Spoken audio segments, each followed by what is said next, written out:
Di pagi hari ini yang tadi malam hujan-hujan kayak pagi, aduh males banget ya mau ibadah gitu. Tapi berkat kebaikan Tuhan, Tuhan yang gerakan kita bersama-sama berkumpul di tempat ini, di gereja yang diurapi Tuhan ini untuk siap memuji Tuhan dan memuliakan nama Tuhan. Amin. Jujur saya hari ini adalah hari pertama untuk diberikan kepercayaan dari Ibu Inge dan Bapak Bagus untuk membawakan firman. Dan itu suatu yang aduh saya layak nggak ya gitu kan. Banyak bisikan-bisikan yang aduh kayaknya saya belum layak membawakan firman. Siapa saya ini? Tapi saya yakin Tuhan izinkan, Bapak izinkan Diana hari ini membawakan firman untuk disampaikan kepada saudara-saudara yang hadir di tempat ini untuk memberikan kekuatan baru, untuk memberikan mindset yang baru. Ada hal-hal yang ingin Tuhan sampaikan melalui perjalanan hidup saya yang begitu banyak liku-liku dan banyak sekali air mata, tapi pada hari ini saya ingin sampaikan kepada saudara-saudari semuanya, di dalam keadaan apapun, di dalam kondisi apapun, kita jangan melihat dengan mata keadaan sekarang, tapi melihat dengan iman. Tuhan selalu menyertai kita, amin. Amin. Pada pagi hari ini remanya yang akan saya sampaikan yaitu mengenai mujizat di dalam penyembahan dan sacrificial praise. Dulu kadang saya ibadah ya, datang ke gereja untuk memuji penyembahan itu saya berpikiran penyembahan pemujian itu hanya hidangan pembuka ya gitu, hanya pelengkap dalam ibadah hari Minggu. Tetapi setelah saya mendalami lagi, ternyata penyembahan dan pemujian itu sebetulnya adalah main course, menu utamanya. Kita menyembah, memuji Tuhan. Mengawali ibadah ini sebetulnya itu adalah yang sangat disukai Tuhan. Makanya saya ingin sekali saya dan saudara ketika kita mengawali ibadah ini kita memuji Tuhan bersorak-sorak dengan penuh kegirangan bahwa kita adalah anak-anak Tuhan yang sudah diselamatkan. Makanya mari yuk mulai minggu depan ayo kita kalau kita menyembah kita loncat-loncat, kita menari, persembahkan yang terbaik untuk Tuhan. Amin. Amin. Di dalam Alkitab ada tokoh seseorang yang sangat disukai Tuhan, diurapi Tuhan. Ada yang tahu siapa yang pemazmur yang disukai Tuhan? Amin, pasti tahu ya, itu gampang banget gitu kan. Ya, Daud itu sangat-sangat disukai Tuhan karena Daud ketika memuji dan menyembah Tuhan, Daud menyentuh hati Tuhan. Daud adalah seorang raja yang diurapi Tuhan, yang sangat disayangi Tuhan. Bahkan mungkin di Israel itu Daud tidak dikenal sebagai raja yang mengalahkan Goliat ya, tapi Daud yang sampai hari ini dielulukan di Israel itu sebagai pemazmur dan penyembah Tuhan yang sangat diurapi Tuhan. Ya. Dan itu memang ya, ketika kita menyembah itulah yang terjadi di surga. Praise, worship.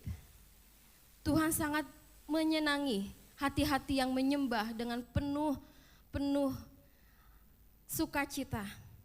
Mari kita ciptakan surgawi di tempat ini. Amin. Mari kita baca bersama Wahyu 7 ayat 9 sampai 12. Kita baca bersama-sama Wahyu 7 ayat 9 sampai dengan 12. Kemudian daripada itu aku melihat sesungguhnya suatu kumpulan besar orang banyak yang tidak dapat terhitung banyaknya dari segala bangsa dan suku dan kaum dan bahasa berdiri di hadapan tahta dan di hadapan Anak Domba, memakai jubah putih dan memegang daun-daun palem di tangan mereka, dan dengan suara nyaring mereka berseru, keselamatan bagi Allah kami yang duduk di atas tahta dan bagi Anak Domba. Dan semua malaikat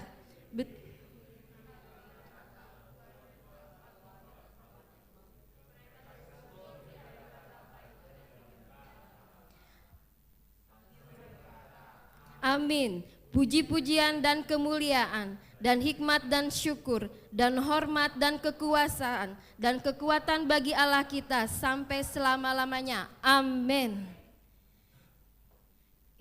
Saya menemukan di ayat ini, bagaimana nanti suatu saat seizin Tuhan, kita diperkumpulkan dari berbagai-bagai bangsa, berbagai-bagai bahasa, kita anak-anak Tuhan, di dalam berbagai macam suku, bangsa, negara, kita memuji Tuhan, hanya memuji Tuhan kita, Tuhan Yesus Bapa di surga. Pada hari itu akan terjadi, amin. Selain tokoh di Alkitab Daud, siapa yang true worshiper? Ada yang tahu? Mungkin kalau yang paling terkenal Nabi Daud ya. Mungkin ada sosok-sosok worshiper yang begitu diurapi Tuhan. Ada yang tahu?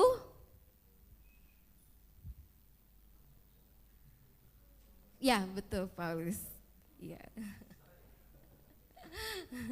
Baik. Tapi sebelum ke Paulus, sebelum Paulus siapa? Ayo. Nanti yang tahu dapat door prize. Iya. Nabi Musa. Mungkin Nabi Musa kita kenal sebagai leader yang membawa umat Israel dari Mesir. Terkenal dengan seorang leader yang begitu kuat, teguh, meskipun banyak badai cobaan merintangi Nabi Musa. Tapi sebetulnya Nabi Musa juga sama seperti Nabi Daud. Dia adalah penyembah yang ketika menyembah memuji Tuhan itu luar biasa. Karena tidak ada tokoh-tokoh di Alkitab itu yang bukan pemuji-penyembah biasa ya. Mereka mempunyai hati yang menyembah, yang menyerahkan semua hatinya hanya untuk Tuhan. Maka hati Tuhan tersentuh. Tadi mungkin kita bisa buka di Mazmur bab 19 ayat 164.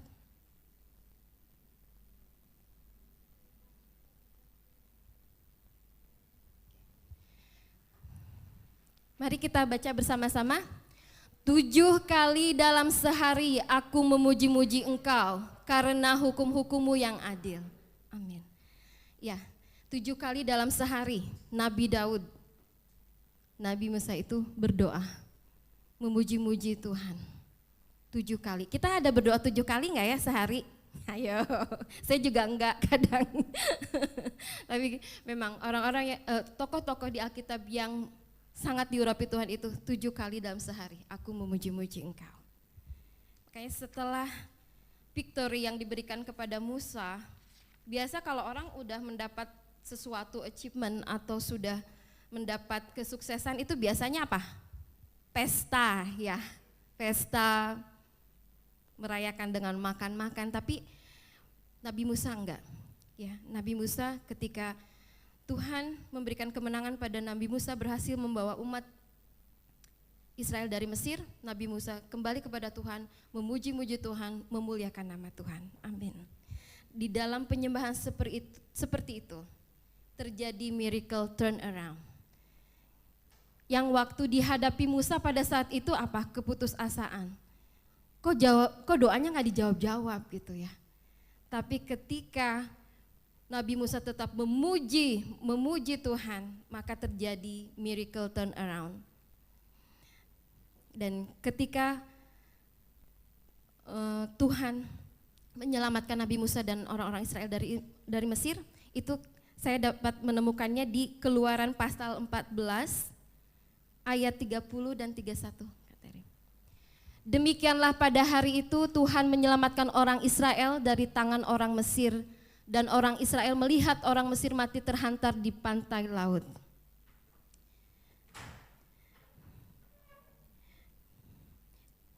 Dan Keluaran pasal 15 ayat pertama, Kak Teri.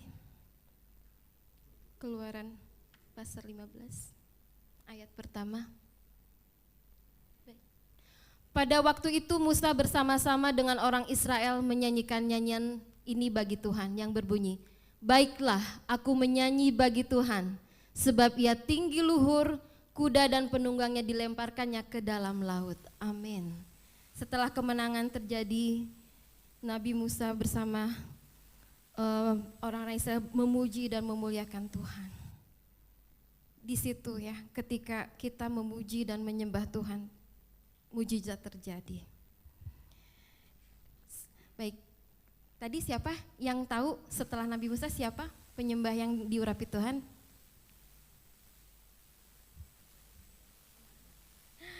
Oke, ya. Rasul Paulus, betul. Ketika di dalam 100 buat Kateri. Ya. Ketika di dalam keputusasaannya, ketika di dalam kelelahannya di penjara bersama Silas, Rasul Paulus memilih untuk berserah kepada Tuhan. Di dalam kegentarannya, memilih untuk memuji-muji Tuhan. Sama seperti keadaan saya dan saudara. Ketika keadaan semua baik-baik aja, menyembah memuji itu gampang ya. Gampang banget. Lagi senang, lagi semuanya baik-baik aja. Tapi ketika doa kita yang bertahun-tahun belum dijawab, ketika orang-orang bilang udah percuma, di saat itu kita tetap mau memuji-muji Tuhan. Di situ Tuhan terketuk hatinya dan itu terjadi di dalam kehidupan saya. Saya berdoa untuk suami saya bertahun-tahun. Pada saat itu saya mulai gentar. Saya dan suami beda kepercayaan, suami saya adalah Buddha. Saya berdoa lebih dari 10 tahun untuk mendoakan suami saya. Setiap kali saya berdoa pada Tuhan, Tuhan, saya ingin suami saya menerima Tuhan Yesus untuk sebagai juru selamatnya. Hanya Engkau yang bisa mengubah hati suami saya, karena suami saya itu orangnya keras sekali. Saya nggak bisa yang namanya berbicara tentang agama ataupun kepercayaan terhadap dia. Tidak ada yang mustahil bagi Tuhan. Ketika saya berserah, biarlah Tuhan yang bekerja dan pada akhirnya puji Tuhan, suami saya menerima Tuhan Yesus sebelum dipanggil ke rumah Bapa. Amin. Amin. Ya kembali lagi ya, ketika kita sudah putus asa, doa kita tidak dijawab-jawab. Sebetulnya belum tidak dijawab ya, mungkin belum dijawab. Itu ada kegentaran, tapi saya tetap untuk memuji-muji Tuhan. Saya tetap untuk menyembah Tuhan. Karena saya mengenal pribadinya. Di dalam keadaan apapun saya tetap mengenal pribadinya Tuhan Yesus. Di dalam keadaan terpuruk apapun, di dalam lembah kekelaman saya yakin dan percaya Tuhan selalu menyertai kita. Dan itu yang dinamakan sacrificial praise. Penyembahan di dalam keadaan kondisi kita yang di mata itu kok sebaliknya ya. Kok yang saya doakan bertahun-tahun itu kok sebaliknya. Orang-orang udah bilang percuma, tapi saya tetap yakin dan percaya. Tuhan selalu menjawab doa kita. Yakin dan percaya waktunya Tuhan adalah waktu yang terbaik. Yang percaya mengatakan amin. Amin. Mungkin ada kesaksian dari saudara-saudari hari ini yang akan Pak Akong mau menyampaikan kesaksian. Ayo, silahkan. Enggak. Oke. Kalau enggak ada mungkin jadi saya yang kesaksian juga ya. Ya baik. Jadi saya ada kesaksian juga. Kesaksian saya itu adalah ketika saya dan anak-anak saya masih kecil ya. Anak saya yang kecil baru usia 2 tahun, yang besar itu 4 tahun. Kita itu berangkat ke Singapura untuk setiap tahun itu memang berangkat ke Singapura untuk Imlek ya. Ini Sinca katanya. Keluarga saya Chinese, kalau saya Indonesia asli. Pribumi gitu. Jadi waktu kita datang ke rumah mertua itu kebetulan mertua itu memang dari keluarga Buddha yang kalau berdoa itu kan banyak ya, patung-patung Kuan Im dengan segala penyembahannya. Di situ saya setiap hari itu berdoa untuk kesehatan di keluarga kami, berdoa untuk semuanya. Tapi saya nggak pernah yang Tuhan tolong ya keluarga ini jadi Kristen, enggak gitu kan, gitu. Tidak pernah berdoa seperti itu, kayak saya nggak mau mengkristenkan orang gitu kan. Saya hanya ingin melihat cara hidup saya yang membuat keluarga saya ikut Tuhan Yesus, bukan mengkristenkan gitu kan. Saya berdoa terus untuk dan ketika tahun berikutnya, ketika Imlek tahun berikutnya, itu yang tadinya patung-patung itu ya gitu kan, itu kok jadi Alkitab sama salib gitu kan. Wah, apa yang terjadi gitu. Aduh, haleluya. Saya tanya suami saya, Dedi, itu Akong sama Popo kapan jadi masuk Kristen nih gitu. Kok ini tempat doa-doanya pada kemana? Iya nggak tahu tuh, dari kecil sampai umur 80 tahun kok bisa dengan begitu mudah merubah kepercayaan gitu. Terus saya cuma bercanda, Dedi, kalau orang tua kamu bisa, kamu juga bisa dong gitu. Dia bilang, no, jangan pernah ngomong gitu sama saya, katanya. Oh, nggak apa-apa gitu. Saya yakin hanya Tuhan yang bisa menggerakkan. Dan saya setiap hari berdoa untuk suami saya. Saya kalau setiap malam waktu anak-anak kecil ya, tapi sekarang nggak tahu kenapa anak-anak kalau udah besar ya berdoanya masing-masing gitu ya. Nggak kayak dulu, ayo kita pegangan tangan yuk sama mami gitu. Kalau sekarang, ntar Mi aku di kamar aja. Ada yang terjadi kayak gitu nggak? Kayak lebih seru waktu kecil yuk kita pegangan tangan, kita doa, kita memuji satu lagu gitu. Kalau anak kecil, aduh kayaknya senang gitu. Saya lakukan itu, berdoa sama anak-anak sebelum tidur. Tuhan jamah sentuh hati Dedi supaya Dedi juga diselamatkan Tuhan Yesus dan menerima Tuhan Yesus sebagai juru selamat. Itu saya lakukan setiap hari. Dan akhirnya di tahun 2017 suami saya terdiagnosa kanker ya, kanker leukemia, kanker darah yang stadiumnya sudah akhir. Waktu itu dokter menyatakan kalau suami saya itu tinggal 16 bulan lagi. Saya bilang sama suami saya, kamu nggak usah terlalu percaya dokter ya. Kan yang menentukan kapan kita dipanggil Tuhan itu kan hanya Tuhan. Cuma karena suami saya mindsetnya sudah 16 bulan. Jadi yang terjadi itu memang 16 bulan, pas banget suami saya dipanggil Tuhan. Makanya ya pikiran kita itu ya, apapun itu kita mesti hati-hati sekali dengan pikiran kita. Kalau kita percaya Tuhan pasti sembuhkan, itu yang terjadi. Amin. Karena saya pernah didiagnosa juga kanker getah bening. Sudah waktu itu di Singapura 11 bulan dirawat, dan waktu mau masuk ruangan operasi, saya percaya Tuhan, kesembuhan hanya datang daripadamu. Waktu sudah semua alat sudah dipasang ya, mau operasi, itu tiba-tiba alarm bunyi, semua diberhentiin, saya nggak jadi operasi. Profesornya bilang kalau kamu dioperasi nanti lukanya nggak nutup, nanti malah netes-netes seumur hidup, nggak bisa, nggak boleh kayak gitu. Jadi operasi diberhentikan, saya kemo 1 tahun dan puji Tuhan sampai hari ini saya sehat karena kebaikan Tuhan Yesus. Amin. Ya, saya sangat ingin sekali suami saya juga mempunyai keyakinan dan keimanan seperti itu, tapi saya nggak bisa memaksakan ya. Kita kerabat kayak Pak Bagus, Bu Inge dan Kak Ella waktu itu dengan keluarganya sama teman-teman semua, Diana juga ya, yang sering menengok suami saya, kita selalu mendoakan. Tapi saya bilang sama suami saya, kita hanya bisa mendoakan, tapi kalau kamu nggak minta sendiri sama Tuhan, itu susah ya, harus kita yang minta. Dan akhirnya setelah kondisi suami saya yang udah di kursi, waktu itu nggak bisa jalan, akhirnya saya bicara, Dedi, kalau kamu nggak mau terima Tuhan Yesus hari ini, kamu nggak akan ketemu sama Diana sama anak-anak di surga loh. Kamu mau seperti itu? Mama papa kamu udah terima Tuhan Yesus, pasti nanti ada di surga. Kamu mau kemana gitu?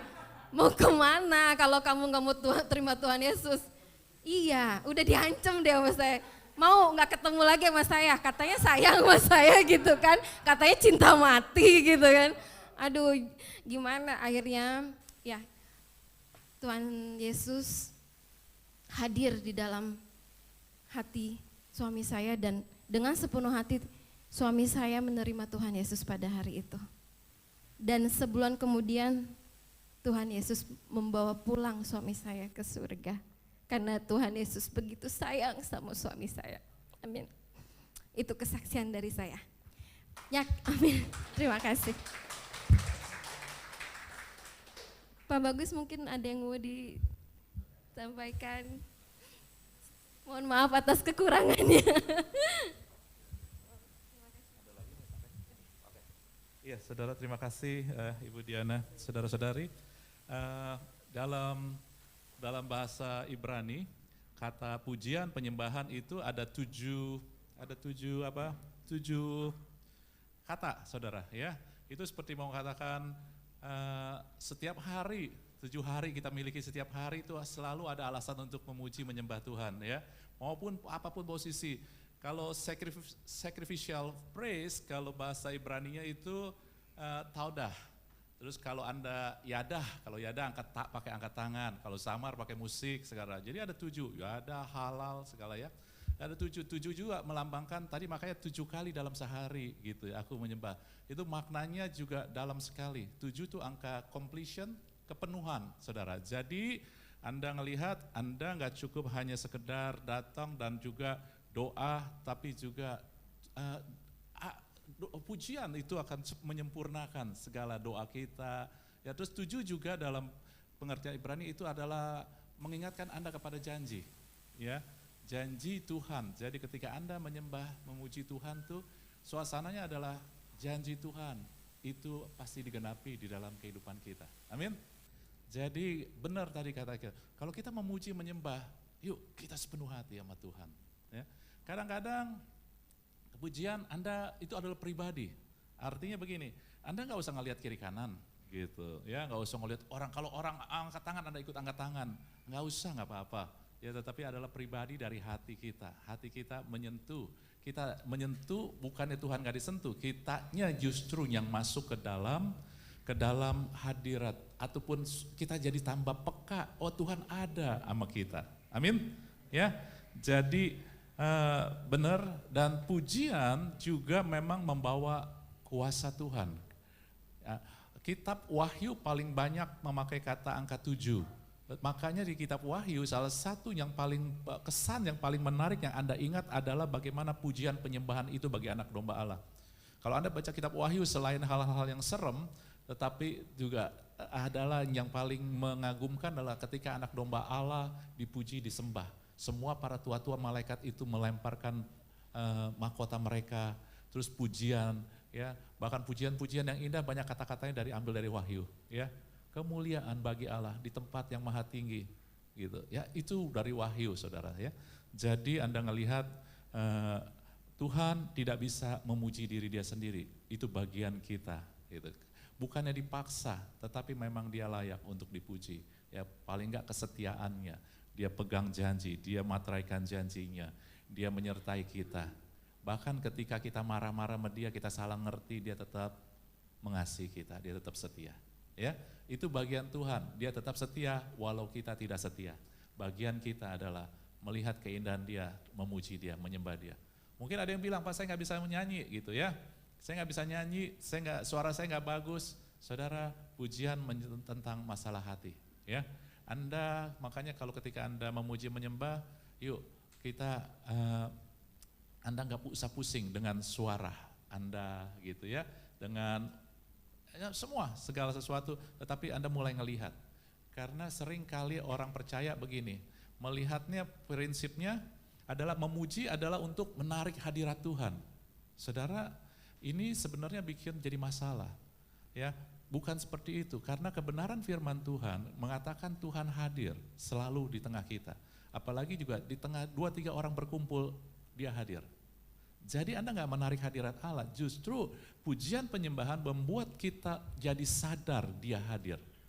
Tapi kalau Anda jadi puji penyembahan, Anda ngelihat sana sini, Anda nggak sadar Dia hadir, Anda ngelihat sebelah Anda sana sini gitu ya.